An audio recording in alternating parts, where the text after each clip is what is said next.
This swiveling 5/8 spark plug socket with a rubber boot in it, combined with 29 inches of extension, is the only tool you need to get all 16 of these spark plugs. This video is going to be a no-nonsense know-how approach on how to replace the 16 spark plugs along with spark plug wires on this 2016 Ford F250 with a 6.2 liter. This is going to be fast-paced, cover everything you need to know though, and should cover 2011 and up 6.2 liters. First step, if you have compressed air, blow out the whole area up top here where the spark plugs are.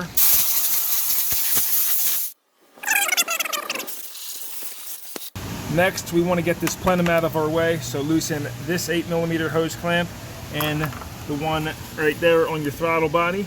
I'm using my M12 1/4-inch ratchet, and pop your hoses off. Here, this one you're going to pull down on that little plastic tab and that will come off. Over on the passenger side, you have to get these Christmas trees popped out, so you can use a tool like this or a pair of diagonal cutters, or get in there with a screwdriver, but you have to get that one off and this one off. And then we should be able to push these boots off, maybe get in there with a screwdriver if it's tight. Pull up right here, you have one grommet down there.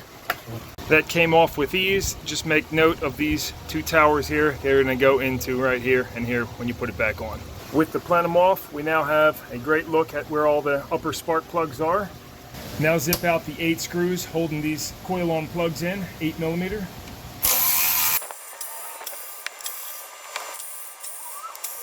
And on this rear passenger one, push this tab down and slide that hose out of your way. Put the screws up there for safekeeping and pop your coil-on plugs out. I noticed a little bit of dust disturbed when I took those off, so I'm going to blow them out one more time. Make sure to cover up your throttle body first though.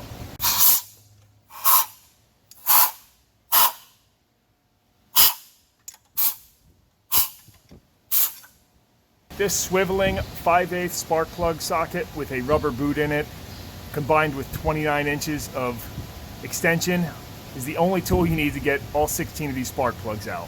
For these upper ones, I won't need that much extension though. You might notice the tape on here. This is just to make the worn out swivel on here hold its shape a little bit better. Good little trick to know. And then pop your plugs out. Drop this in and crank her loose. Now if yours doesn't crack loose and you're really cranking on it, you might want to try spraying some rust penetrant down these holes, possibly even putting it back together and running the engine till it's warm, because that can be a great technique for getting stuck plugs out, but that's not the case here. These are coming out.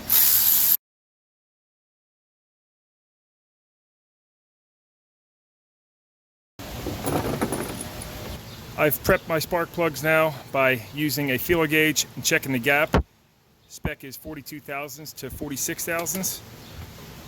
And everybody's got different opinions on anti-seize, but the way I do it is I put one little dab on each of the spark plug threads, and then I take my finger and don't get it on the electrode or anywhere above that. I roll it around like that in the center of it, and that's going to be enough for me. When we're putting these back in, you should never drop the spark plug into the hole, because you might bang the electrode and slightly tweak the gap. So it's best to use a spark plug socket which has the rubber to hold it in there, and then hand thread each one down. Now torque them down. If you opt to use a torque wrench, the spec is 159 inch-pounds. However, if you don't have a torque wrench, you can use a ratchet. Just make sure to not over-tighten them. And keep in mind that when you have anti-seize on there, the torque value can be obscured, so you don't want to slop it up on there. You just snug them down and give them a little Guten tight. But if you don't have the years of experience of torquing fasteners, then it's best to use a torque wrench. Before you drop the 8 coils in, you should take some dielectric grease and a small brush. And on the inner boot surface, just put it in there, spin it around, but don't go jamming a bunch in there, just enough to get it on the inside of this boot surface. Do that on each one.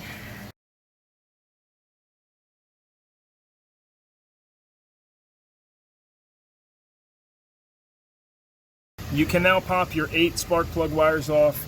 Using a pair of dikes comes in handy. You just put it on there, slide it under, and then you can twist and pull up at the same time. And then that little Christmas tree comes out of there.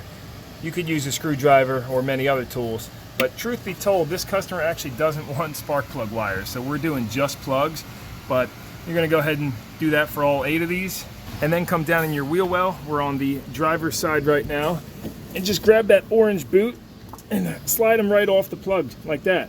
Now we can see the plug looks hard to get to, but I was able to get all 8 of them on both sides simply with this 29-inch extension and that swivel socket. Now, could you access the rear spark plugs on the driver and passenger side without on an angle from here? Yeah, absolutely. But it's much easier if you remove the 4 5.5 millimeter head screws running along this fender well or wheel well. And then there's also an 8 millimeter.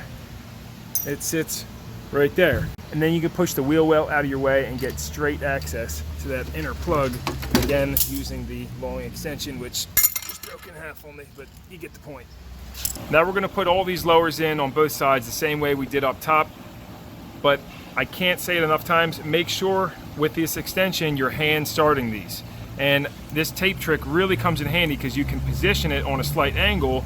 Like for instance, when we're going on that forward cylinder up there, I can easily get in over top of this, get that hand started, and just don't go cranking on it if it doesn't hand thread. Now put your 8 new coil wires on. Of course, I'm reusing mine. And don't forget to do the same thing to them before you put them in. Little bit of dielectric grease on the inside of those boots. Re-secure the wheel wells. Remove the napkin, reinstall the upper plenum, and plug all the hoses back in. Triple check all your work, that you have all the spark plug leads on, all the hoses in place, and Christmas trees back on. No tools left under the hood or missing bolts that you forgot to put in, and you are done. Last note and tip here, I was using a stool and kind of sitting up here too to get these plugs on the top, but if you remove the wheels and then lower it down on the jacks a little bit, you can get that much lower and make it easier to get up there. And also with the wheel removed, it's going to be easier to get down into these wheel wells for these plugs here too. Do you have to do it? No, but it might help you out. Alrighty, well, hopefully this video was helpful for you. Make sure to drop it a thumbs up, subscribe, comment, or check out one of my other videos if it was. And definitely check below for any corrections I might add, updates, or any parts and tools I used in this video. Make sure to plug all those links in down below. If you've got any feedback for me, I always appreciate it. Until next time, this is Chris Brown here, No Nonsense Know How, and I'll see you next time.